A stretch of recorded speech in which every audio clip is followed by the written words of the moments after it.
Well, welcome to the Business Spotlight series. My name is Tanner O'Brien. I'm a senior partner here at Action Coach in Central Texas, and I'm sitting down today with Mike Yang, who is the owner of Boba Bites and Tea. Super excited to be jumping into journey, into entrepreneurship, into business, and do everything that kind of comes along with that crazy thing that we all do as entrepreneurs. Mike, I just want to say thank you so much for taking the time to sit down with me today. Excited to be diving in. Maybe let's just start with a little bit of background. Share with us who you are, who is Mike Yang, and tell us a little bit about the business. What is Boba Bites and Tea? Oh, well, I actually started this boba shop for my mom. She's always wanted to own a boba shop. So I finally got into a position where I could help her make her dreams come true. So here I am. We opened a boba shop 8 months in. That is fantastic. What were you doing before starting the business? I have a background in cooking. I went to the Cordon Bleu Culinary School here in Austin, which, they've already shut down, but I gained a lot of knowledge from them. Then I went to China for 6 months and did my culinary internship there at a hotel, which that was really cool. After I did that, I came back and helped my dad run his Chinese restaurant, which I'm still doing to this day. And it's called Egg Roll Express, right down the street from the bow shop. That is amazing. Um, what's uh, what's it like to work in a hotel and kind of be in that environment as you're learning? Oh wow, the hotels in China are different. This was back in 2008. I'm not sure it's still kind of same workload, but it was pretty much open to close 6 days a week. So 12 to 14 hours a day is just grinding. It's a lot of fun though. Made a lot of cool friends, met a lot of cool people, which still I still keep in touch with a couple of them today. Nice. Very cool. And then working, helping run a business with your dad, a restaurant with your dad. What has that experience been like? Yeah, family business is always something that I enjoy chatting about. I've got family in in this business here. My parents are in it with me, that sort of thing. What's been your experience, working in an environment with other family members? Oh wow. At the beginning it was tough. My dad's pretty old school. It was pretty much like me back in China working in that hotel as a slave, you know. But as time went on and I kind of proved to him I could take care of things, he kind of backed off a little bit. And which now oof, he's been retired for about 8 years now. So I've been running the business for the past 8 years. That's fantastic. I imagine there's been a ton of lessons learned along the way over the last 8+ years or so, Oh, which, so many. which we can certainly dive into here. But before we kind of jump into the journey and lessons learned, that sort of thing, let's take it back to the business today. So Boba Bite's been open for 8 months, you said. Oh, I'm Uh, sorry. Actually, let me think. Actually, we're going on 10 months. 10 10 months. months. Beautiful. So almost coming up on the 1 year mark, which will give you a preemptive congratulations as you get to that here in a few months. But I always like to kind of set the stage for the audience who we talk to so many types of businesses, uh, different where they're at in their business journey, that sort of thing. Mhm. When you look at your business, I always like to just kind of ask, generally speaking, what does the current ownership structure look like? Is it 100% just you? Do you have kind of other business partners in it? Have you taken on outside investment to grow this thing? Like what does that look like for you, just generally speaking? Yeah, what right now I'm 100% partner in this business, but I do have a business partner, which is she is working towards being part owner. Hmm. So my main thing was once I get all the capital back that I invest into this company, we'll make you a partner. So she's been working really hard. Her name is Tram Nguyen, great lady. She was actually the one that came up with all the boba recipes because I Very don't cool. have any boba background. You know, Before I opened this boba shop, I probably had 10 boba drinks my whole entire life. But She got me hooked, man. Her recipes are great. Can't have it every day, but it's very, very refreshing. It's fantastic. So when you for you in the business today, being about 10 months in, I would just like to ask the question of like, how many different hats do you wear in the business today? From CEO to marketing to the guy behind the counter to anything else that comes along with it. How many of those hats or roles within the business do you currently play? Currently, I pretty much just do the, social media marketing. I take care of the books. But when we first opened, I was here every day for the first, I want to say 6 months, open and close every day, grinding, just trying to get this new venture off the ground and try to figure out how to run a boba shop. It's actually harder than you think. I know it's just drinks, but wow, there's a lot of stuff that goes into these drinks. It took me a while to learn, but but right now Tram takes care of the day-to-day stuff here for me, so I can kind of focus on the business side of things. So she's been doing a great job. That's amazing. I'm curious, as you made that transition, what allowed for that to happen? Was it just kind of trust? Was there, a certain point where you're like, at this point, I don't have to be here every day? Kind of what was that kind of transitional moment for you to realize that you didn't have to be there every single day doing everything all the time as you continue to go throughout, this part of the journey? Oh, let's see. Well, we finally hired on some great people. That was our main thing to kind of get me away from the day-to-day aspects of this business. And and the systems that we put in place while I was here, a lot. Those systems were a very important part for me to be able to step away and be comfortable with it. Just Mm. the small things like turn the AC off at night, mop the floors a certain way, make sure, we're sanitizing correctly, just all these little things, you know. But after about 6 months of kind of just, micromanaging everything, I felt comfortable enough to step away a little bit. So, and besides, my mom's here. My Mm. mom's working here too. So you can't trust anybody more than family, right? You sure hope so. Oh, No. yeah, right. You know Oh how no, I love moms that. are, sometimes they don't want to listen, but she's great. She's doing awesome. Oh man, that's amazing. So that's fantastic. So let's talk about this business for those that don't know. So, Boba's a drink, correct?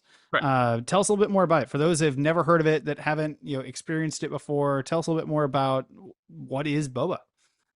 Well, actually, the boba is actually the tapioca pearls that go into the drink, but there are a bunch of different types of boba. There's the traditional tapioca, which is super chewy. They also have popping boba, which is like little juice balls, one of my favorites. And they also have crystal boba, which is made out of agar, so the texture is more like jello. But the base types of drinks are, we have fruit teas, which the fruit teas are, the popping boba and the crystal boba go really well with it because of the fruit flavors. Then we have milk tea and let's see, Thai teas, which the traditional boba goes better because it's more creamy, you Mm. know. And the flavor profile for the tapioca boba is more like a brown sugar type of flavor profile. So that's why it goes so well with like, the milk based kind of drinks. Gotcha. It sounds delicious. Mm. Do you have a Oh lot yeah, of it's hot competitive? out. It's very refreshing during summertime. Especially when it's 100 and some degrees around here. Uh, Man, what is are there a lot of competitors in the area that are also providing this product? Oh yeah, in the shopping center we're in, there are a couple of restaurants that sell boba, but they don't have like the extensive menu. They just have your, a couple of drinks, like your traditional milk teas and stuff like that. They don't have a large variety like us. But man, the Austin boba scene is blowing up. I want to say since we opened, there have been, I want to say at least 5 or 6 different boba shops that have opened up in the past 10 Wow. months. Yeah. Yeah. And competition's stiff, man. We gotta keep up with the game. So that's why we try to push out, specials every season. So right now we have a very berry special that we're running, which is really good. Yeah, competition stiff.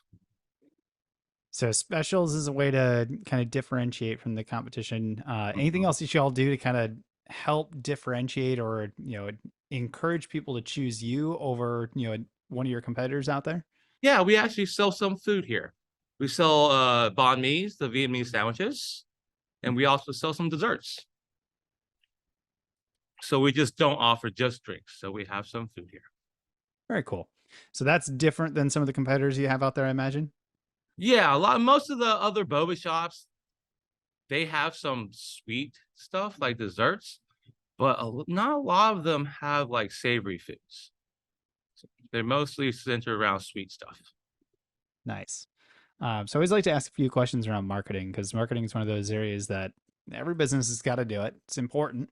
And but yet it's not always the one that every business is really good at, especially from the very beginning. So I always like to Mhm. just kind of get some, what's worked, what hasn't worked, that sort of thing when it comes to marketing. So for your business, um, what have you found to be successful? Like how do you get the word out there? How do you let more people know about the things that you have to provide? One of best ways we've the best things we've done is actually promote some of our stuff on like Uber Eats, Hmm. DoorDash. We've done a lot of like, posts on Facebook, Instagram. We have a little bit of TikTok going on. But man, when we started doing these promotions on DoorDash and Uber Eats, sales jumped 70%. Wow. Yeah, it was very surprising to me, because we were really focused in on social media at first, but it didn't seem to bring in that many customers. It Hmm. really didn't. Even boosting the posts and all that kind of stuff, it didn't seem to get the word out as fast as I thought it would.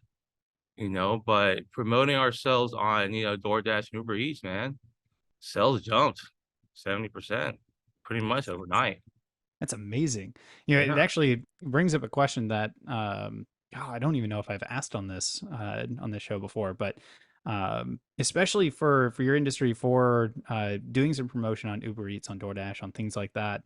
Um, Rough idea of kind of what percentage of sales are people actually coming in versus doing online orders and having it delivered? Oh, wow.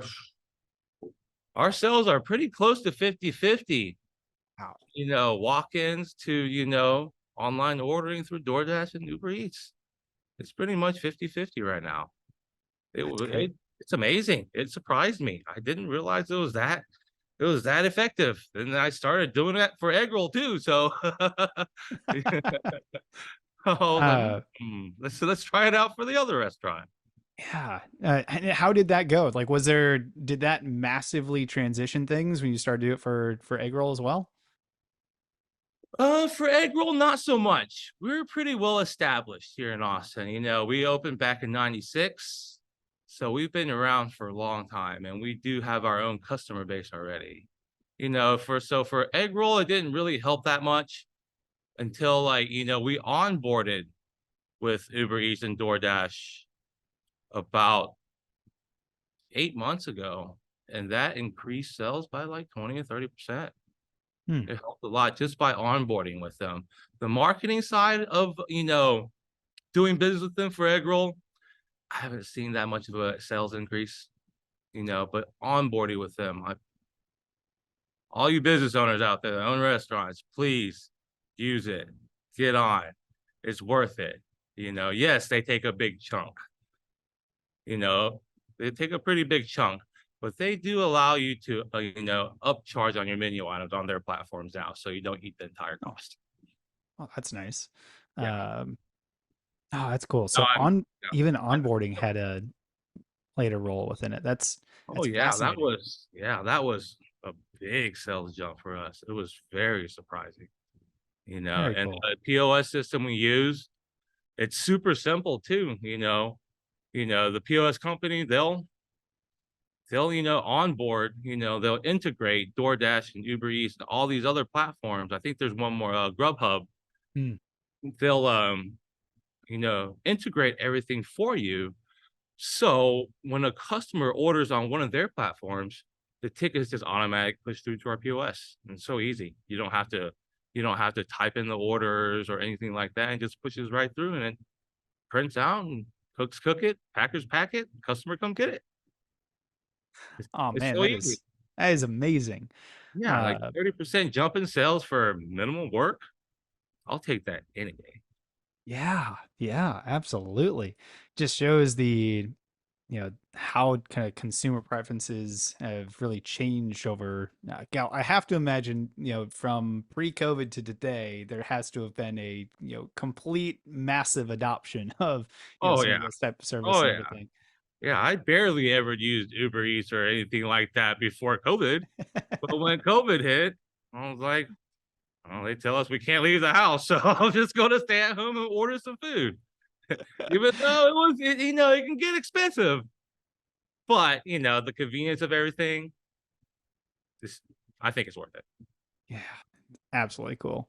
So we talked a bunch about the business, talked about some marketing and some other things like that in there. I want to talk a little bit more about your journey. So been in kind of the food service industry for a while, Mhm. running business, continue to run that. The Egg Roll Express for a number of years, launching a new business here. What have been kind of some of the, we'll say, most memorable, because I'm sure there've been a ton, but most memorable like roadblocks or challenges that you were faced with and kind of had to overcome, or kind of the biggest lessons that you've learned as a business owner in this Mhm. particular industry. Okay. For the Chinese food side, the kitchen cooks, the wok chefs were the hardest part about the business. Hmm. Because to be a wok chef, there's a certain motion that you have to perfect with the woks for you to cook good Chinese food.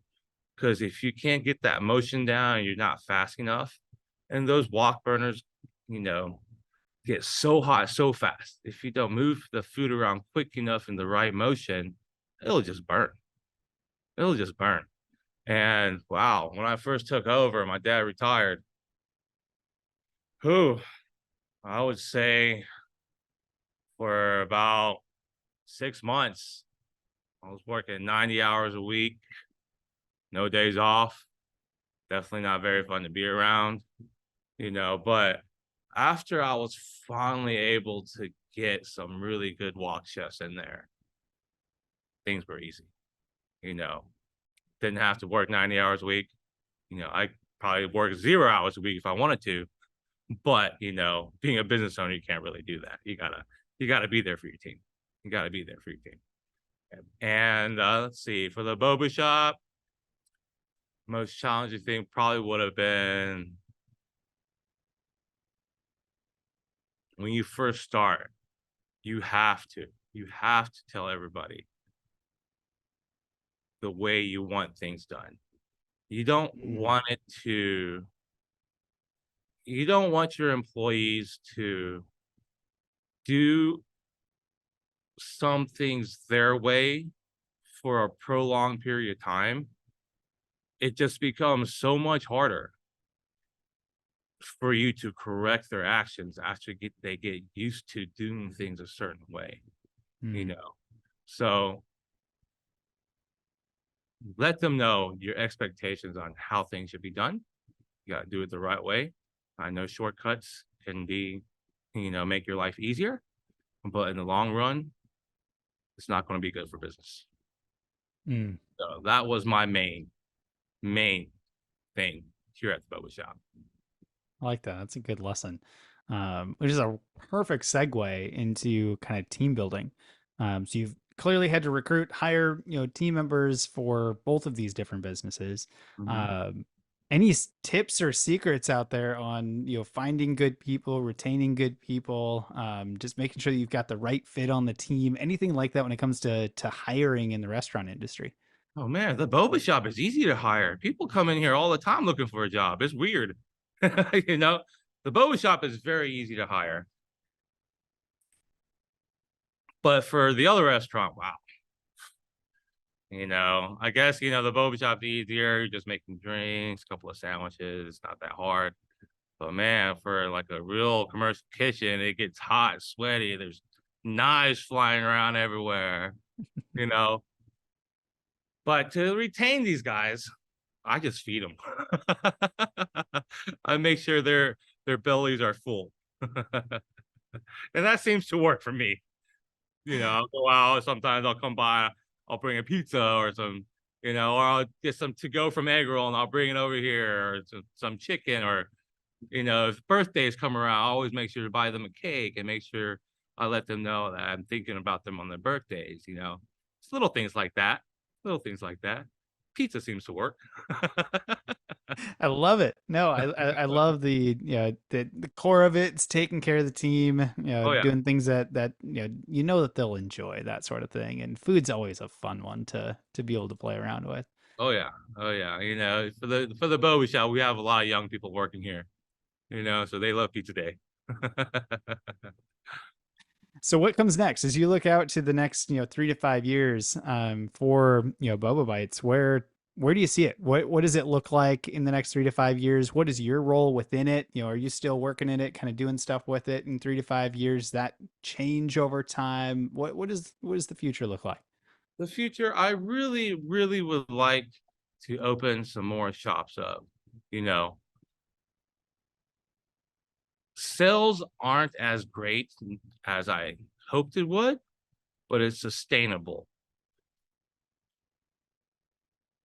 I'm just hoping the Austin market doesn't get so any more saturated than it is. Because if it does, it's going to be very hard for me to open another bow shop. Because man, it seems like there's one in every shopping center nowadays. Just around us, I think there's like 4 shops. But for the future, I would love to open some more shops. I've actually got some interest from other restaurant owners that want to franchise with us. Hmm. So that could be another route we go. Just franchise this out to other like Chinese food restaurants. It's a lot of Chinese food restaurants that want like a little boba shop inside the restaurant. Oh, So very neat. yeah, so I'm hoping that takes off. I have a meeting with this gentleman on Wednesday, talk about things. So man, if I can get these Chinese restaurants to, buy into our franchise and have a little boba shop in the restaurant, man, that would be a way to go. It'd be easy, you know? That'd be a really good way to go. I'm That's hoping fan- that takes off. yeah, that's fantastic. That was going to be my natural next question. Is like when you scale to multiple locations, is it all kind of corporately owned, owned by one entity, or do you look at franchising, that sort of thing? And short answer is probably either one. Yeah, But yeah. See how it that's goes. See how it goes. But man, if I could get a little boba shop in 10% of the Chinese restaurants here in Austin, that'd be good. There are hundreds of Chinese restaurants here in Austin. So if I get that going, that'd be great. and is definitely in an area that has just exploded from a food and restaurant scene in general here in the Austin area. It's insane to see and kind of cool. Mhm. But we've certainly covered a ton of ground in this conversation. I want to start wrapping up. I've got a couple rapid fire questions. So I'll just kind of pull some additional nuggets out for the audience here. So we'll go through kind of 4 of these, and then we'll wrap up for today. But the first one here, Mike, when you look at your journey so far, what would you say is your key to success? Hard work. You've got to grind. You know,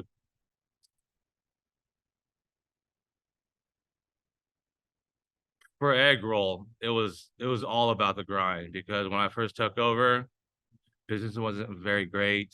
Some of the recipes need some tweaking, and to implement all these new rules and ways of doing things, you just had to be there, and you have to show your team that you're willing to work just as hard as they are working Mm. for you.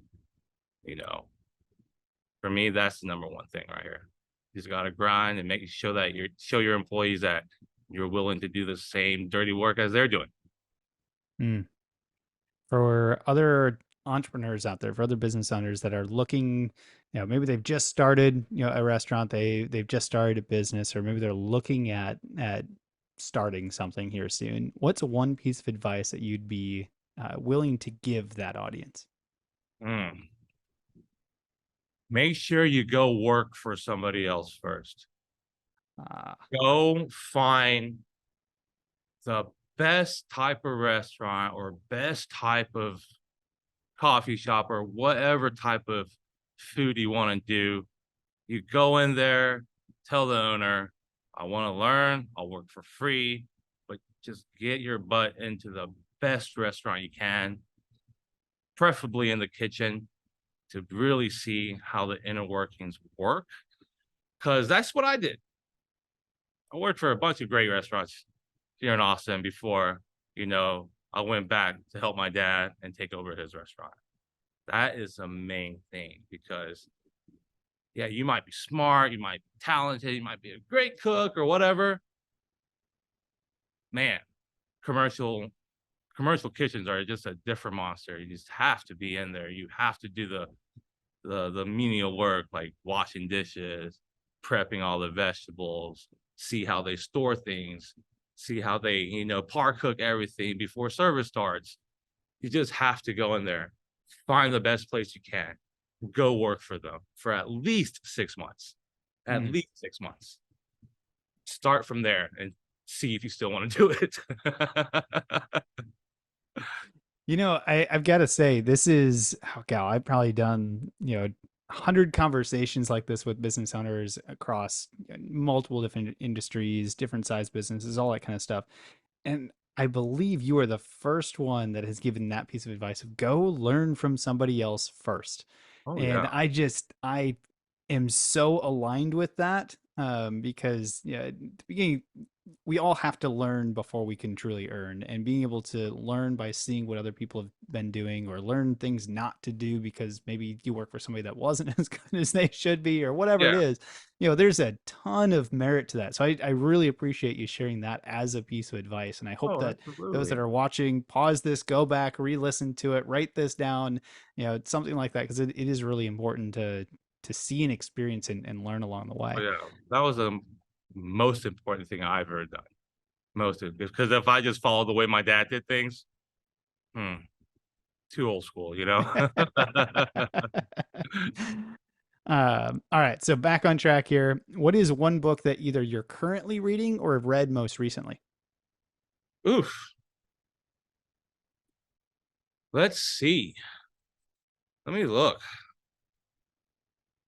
More focused on this type of business. I've been, my latest book that I read was about real estate. Hmm. I'm trying to get a little bit, get my fingers in real estate, but man, hmm, for the business, wow, let me think. Oof. We can do the real estate book. I think that's still potentially really important for the audience here on kind of Hmm. some recommendations. It doesn't always have to be a business book. It could be a fiction book. You read a great fiction book that you'd recommend. I don't read fiction books. Let's see. Um, oh, actually, this one's a very good one for business. It's called the E Myth Hmm. Revisit. That's a really good one that I liked, and Traction was another really good one for business. Yeah. But for the property side, I really enjoyed. I like Robert Kiyosaki stuff, like Oh the yeah. Rich Dad Poor Dad. Rich Absolutely. Dad is definitely a book everybody needs to read. That book kind of made me really look at money differently. that book really helped me out a lot, you know. But real estate, it's called the book on rental property investing. Hmm, That's the latest real estate book that I just read. very cool. These are some really good books. Mm-hmm. All of them have so much value when it comes to business or wealth creation or anything like that. For a Um, fun read, Kitchen Confidential by Anthony Bourdain. ooh, That will really, if you read that book, that's pretty much how my dad's kitchen was run. Very, very similar to that book because it was back in the 80s. You know, working in a restaurant was not as glamorous as it is now today. So when Anthony Bourdain described the kitchen employees as pirates, oh, 100%. Smoking in the kitchen and all sorts of stuff. man, Yeah. that's fun. All right, final rapid fire question. This one's just kind of a fun one. If you had to choose one area in your business that you could, throw some magic dust on, immediately improve tomorrow, do you wake up, I don't know, it's 10 times, 100 times better than it is today. Where would you choose to put that magical dust? Definitely on sales. Like I sprinkle some of that dust and have people start walking in and buying stuff. That's definitely what I do. I love that. I will rent a plane and I will scatter that dust all over Austin myself. Hey, that's a good one. That is a really good one. So before we get to the final question of the day that I always like to end these conversations on, for those that are watching, how can they go and find out more? Where can they where's the location at that they can come in and taste these amazing drinks, taste I mean heck even the Egg Roll Express, like all of it. Where can they go to find out more information? Where can they go to taste it and maybe even just follow the amazing things that y'all are doing? Yeah, you can always, first check out our website as www.bobabite.com. And we are located on Spicewood Springs and 183 here in North Austin. If you know where the Big Lots is in North Austin, you can find us because I'm pretty sure there's only one, you know. And Egg Roll is right down the street. It's on Palmer and McNeil over Hmm, by an HEB, over by the big Apple campuses that they just built. So right over there. Check very us out. nice. www.eggrollexpressaustin.com. Excellent. For those that are watching, I'll make sure it's down in the description of the video below. Definitely go check it out, especially if you're here in the local area. Go support local business. Get out there, enjoy some great food along the way. Um, but Mike, as we wrap up here, I always love to end on one final question, and that is simply this: what is most inspiring to you today? Most inspiring to me today, huh? Let's see. Right now, it's got to be my mom. She's here all the time for me now. She's living her dream. She does it with a big smile on her face, and she's actually the most inspiring thing for me right now. To put my head down, and keep working for her, to try to make her dreams come true. That's the most inspiring. I love that. Appreciate you sharing that with us. Yes, Mike, this sir. has been absolutely amazing. I just want to say thank you for taking the time, sharing a bit of your journey. I know we could probably peel back so many additional layers if we had the time. Right. But I want to say thank you for taking the time and sharing this with us. This has been a lot of fun. Well, thank you, Tanner. Thanks for having me on. I appreciate it.